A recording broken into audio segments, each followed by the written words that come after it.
Hello everyone and welcome to my channel. How are you all? I hope you all are good. In today's video we are going to discuss pronoun. We have discussed pronoun earlier, but that lesson was incomplete because we only discussed 5 kinds of pronouns, but in this lesson we are going to complete that by discussing other 5 kinds of pronoun. If you haven't watched that video, please go and check. That video is also very informative, and to understand pronoun completely you will need to watch that video too. So without much ado, let's start. In the previous video I told you about pronoun, that pronoun are the word that take the place of any noun or noun phrase in a sentence, but at that time I forgot to tell you something more. That is, a pronoun can only be used or understand if there is a prior information about that in the kind of a noun. तो यानी कि हमें pronoun जब भी use करना है तो उससे पहले हमारे पास कोई नाउन होनी चाहिए जिसकी कि कॉन्टेक्स्ट में हम प्रोनाउन को यूज करते हैं। तो इस जो कॉन्सेप्ट होता है इसको हम कहते हैं एंटेसिडेंट, यानी कि वो नाउन जिसको रिप्लेस करेगा कोई प्रोनाउन तो उसको हम एंटेसिडेंट कहेंगे, उस नाउन को हम एंटेसिडेंट कहेंगे। और ये बहुत ही एक इम्पोर्टेंट चीज़ होती है प्रोनाउन के लेसन के लिए, क्योंकि हम डायरेक्टली कोई भी प्रोनाउन को यूज़ नहीं कर सकते क्योंकि वो अच्छे से समझ नहीं आएगा। मान लीजिए मैं यहाँ से कह दूँ कि वह उसके साथ है, वहाँ गया है, तो कौन किसके साथ गया है, कहाँ गया है, तो इसको समझने के लिए हमें पहले कुछ कॉन्टेक्स्ट चाहिए कि हम किसके बारे में बात कर रहे हैं। तो यहाँ पर हमें पहले नाउन की बात करनी होगी, उसी के बाद हम प्रोनाउन का यूज कर सकते हैं। और प्रीवियस वीडियो में हम बात कर चुके हैं पर्सनल प्रोनाउन की, पॉजेसिव प्रोनाउन की, डेमोन्स्ट्रेटिव प्रोनाउन की, इंट्रोगेटिव प्रोनाउन की एंड रिलेटिव प्रोनाउन की। तो इन सब की हम बात कर चुके हैं। अब हम इसके आगे बढ़ते हैं, जो कि नेक्स्ट प्रोनाउन है हमारा रिफ्लेक्सिव प्रोनाउन। रिफ्लेक्सिव प्रोनाउन यानी कि वो प्रोनाउंस, वो वर्ड जैसे कि myself, yourself, yourselves, ourselves, themselves, herself, himself, ये जो सारे वर्ड्स होते हैं जिनके पीछे हम सेल्फ सफिक्स लगा हुआ देखते हैं, वो सारे के सारे जो प्रोनाउन होते हैं, जब हम किसी सेंटेंस में इनको यूज करते हैं तो इनको हम रिफ्लेक्सिव प्रोनाउन कहते हैं। अगर इनका इफेक्ट, जो एक्शन हो रहा है उस सेंटेंस के अंदर, उसका इफेक्ट जो कि डूअर है उसी के ऊपर पड़ रहा है, यानी कि जिसके बारे में सेंटेंस है, जो कि सेंटेंस का सब्जेक्ट है, अगर कोई एक्शन उस सेंटेंस के अंदर हो रहा है और उसका इफेक्ट उसी इंसान के ऊपर पड़ रहा है, तब हम रिफ्लेक्सिव प्रोनाउन का यूज़ करते हैं। ये हमें ऑब्जेक्ट के केस में देखने के लिए मिलते हैं, यानी कि जब भी हम कोई सेंटेंस बनाएंगे तो उसमें ऑब्जेक्ट की जगह पर हम इन वर्ड्स को देखेंगे। तो ये तभी यूज़ हो सकते हैं जबकि डूअर और जो एक्शन का इफेक्ट बेयर करेगा वो दोनों सेम होंगे, तब हम इसको यूज़ कर सकते हैं। तो ये इनका हम एग्जाम्पल देख लेते हैं तो आपको और अच्छे से समझ में आ जाएगा कि मैं क्या कह रही हूँ। I believe in my self, तो यहाँ पर जो ये सेंटेंस है इसमें माई सेल्फ वर्ड जो आया, ये जो है हमारा रिफ्लेक्सिव प्रोनाउन है और ये एक ऑब्जेक्ट की तरह है। यहाँ पर अगर हम इसको हटा देते हैं तो हमारे सेंटेंस का कोई प्रॉपर मीनिंग नहीं निकलेगा, तो इसलिए हम इसका यूज़ यहाँ पर कर रहे हैं जिससे कि समझ में आए कि मैं खुद पर यकीन करता हूँ या करती हूँ। उसके बाद नेक्स्ट एग्जाम्पल देख लेते हैं। Our children walk to school by themselves, वो खुद से अपने आप चल कर स्कूल चले जाते हैं। तो यहाँ पर जो themselves है, ये वर्ड हमारा रिफ्लेक्सिव प्रोनाउन है।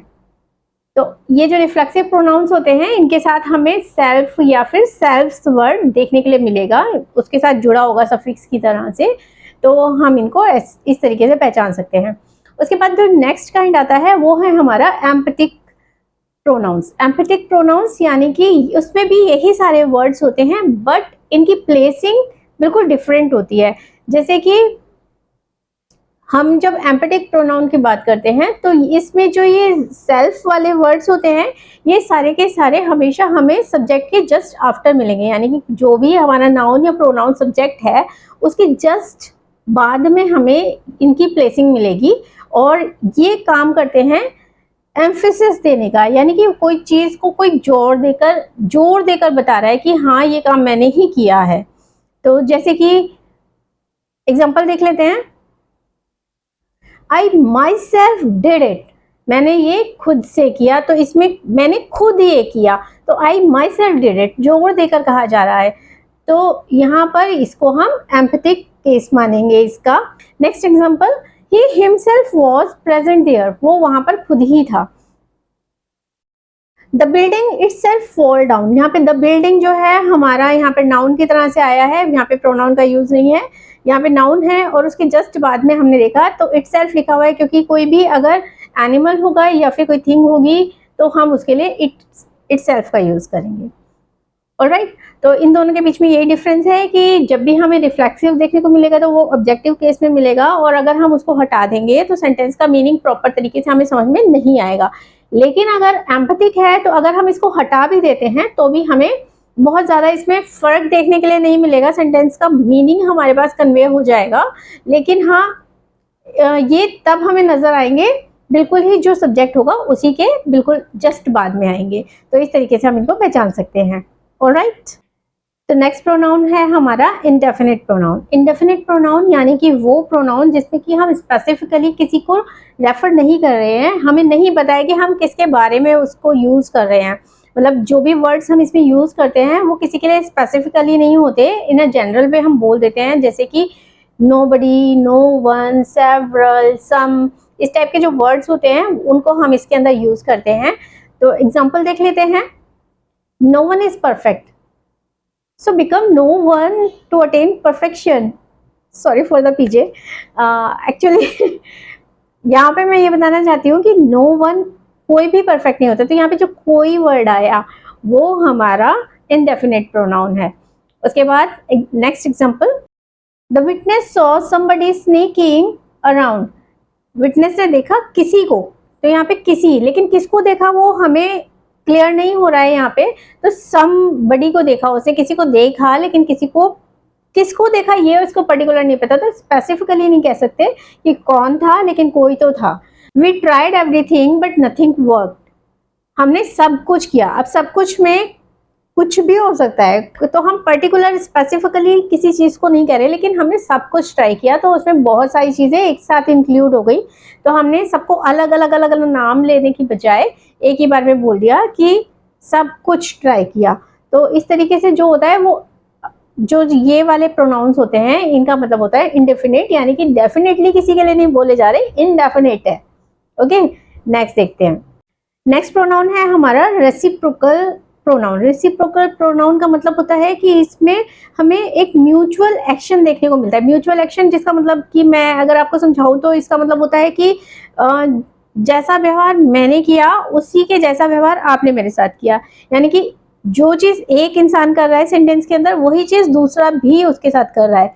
Like Ram is playing with Shyam, Shyam is playing with Ram, तो दोनों खेल रहे हैं एक दूसरे के साथ, तो ये एक म्यूचुअल एक्शन हुआ। तो Ram and Shyam playing with each other, तो राम और श्याम एक दूसरे के साथ खेल रहे हैं, तो जो ये ईच अदर वर्ड आया ये हमारा रेसिप्रोकल प्रोनाउन है।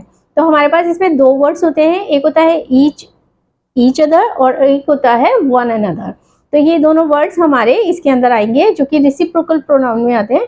तो यहाँ पर हमें देखना क्या होता है कि जो एक्शन एक कर रहा है वही एक्शन दूसरा भी कर रहा है। यहाँ पर दो लोगों का होना बहुत ज़रूरी है, यानी दो लोग जब म्यूचुअल कोई रिलेशन या फिर म्यूचुअल एक्शन शेयर करते हैं, एक्सप्रेस करते हैं, तब हम रेसिप्रोकल प्रोनाउन का यूज़ करते हैं। एग्जाम्पल्स देख लेते हैं। Andrew and Billy help each other, Andrew ने भी हेल्प की बिली की, बिली ने हेल्प की एंड्रयू की, दोनों ने एक दूसरे की हेल्प की। जिस तरीके से प्ले वाला मैंने एग्जांपल दिया था उसी तरीके से यहाँ पर ये दोनों एक दूसरे की हेल्प कर रहे हैं, और इस तरीके से यहाँ पर ईच अदर वर्ड जो आया वो हमारा रेसिप्रोकल प्रोनाउन है। उसके बाद नेक्स्ट एग्जांपल है, the member of the board congratulated one another on the success, जो बोर्ड मेंबर्स थे उन्होंने वन अनदर यानी कि एक दूसरे को, मतलब एक बार में एक ने दूसरे को, दूसरे ने पहले वाले को इस तरीके से कंग्रेचुलेट किया, क्योंकि उनकी जो सक्सेस थी उसके लिए वो सब एक दूसरे को बधाई दे रहे थे। तो यहाँ पे वन एंड अदर वर्ड जो हमारा हुआ वो रेसिप्रोकल प्रोनाउन हो गया। नेक्स्ट हमारा प्रोनाउन है डिस्ट्रीब्यूटिव प्रोनाउन। डिस्ट्रीब्यूटिव प्रोनाउन यानी कि डिस्ट्रीब्यूट करना, बांट देना। तो इसमें क्या करते हैं हम कि जो एक कोई ग्रुप होता है, दो या दो से ज़्यादा लोग होते हैं, तो उसमें हम जितने भी लोग हैं उस ग्रुप में, अगर दो हैं तो हम आइदर या ईदर, नाइदर या नीदर, दोनों ही हमारे जो प्रोनाउंसिएशन होते हैं वो ठीक होते हैं। हम नाइदर भी बोल सकते हैं, नीदर भी बोल सकते हैं, आइदर भी बोल सकते हैं और ईदर भी बोल सकते हैं। तो ईदर का मतलब होता है कि दो में से कोई एक, और नीदर का मतलब होता है दोनों में से कोई भी नहीं। तो हम है तो वो दो लोगों का एक ग्रुप, लेकिन हम उसमें किसी एक पर्टिकुलर के लिए ही बात कर रहे हैं। लेकिन ये भी हो सकता है कि एक ग्रुप है, उसमें बहुत सारे लोग हैं, लेकिन हमें सबको सेपरेटली रेफर करना है। जैसे कि अगर क्लास में टीचर आती है और कहती है कि गुड मॉर्निंग एवरीवन, तो यानी कि वो हर एक बच्चे का अलग अलग नाम ना लेते हुए एवरीवन बोल दिया उन्होंने, यानी कि सारे बच्चों को सेपरेटली उन्होंने रेफर कर दिया।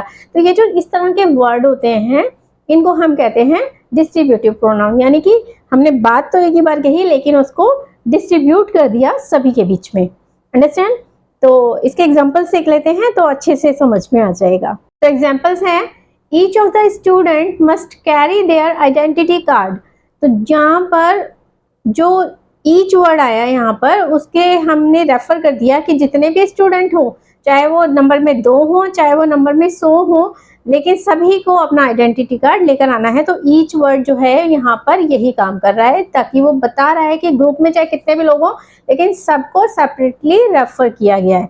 उसके बाद नेक्स्ट एग्जांपल देख लेते हैं, neither of you is accepted at the university. अब यहाँ पे नीदर वर्ड यूज हुआ, यानी कि कोई दो लोग होंगे जिसमें से भी किसी को भी एक्सेप्ट नहीं किया है यूनिवर्सिटी ने, तो इसलिए हमने वर्ड नीदर यूज किया। तो इस तरीके से हमारा डिस्ट्रीब्यूटिव प्रोनाउन वर्क करता है, और डिस्ट्रीब्यूटिव प्रोनाउन का यूज हम इस तरीके से कर सकते हैं। तो आज के वीडियो में बस इतना ही। उम्मीद है आपको ये वीडियो पसंद आया होगा। अगर आपको ये वीडियो पसंद आया हो तो इसको लाइक कर दीजिए, चैनल को सब्सक्राइब कर लीजिए, बेल आइकन भी प्रेस कर दीजिएगा ताकि आपको मेरे आने वाले वीडियोस की नोटिफिकेशन मिल सके। उसके अलावा इसको शेयर भी कीजिए ताकि ये नॉलेज औरों तक भी पहुंच सके। और अगली किसी वीडियो में किसी और टॉपिक पर बात करेंगे और अपनी नॉलेज बढ़ाएंगे। तब तक के लिए bye bye and thank you for watching.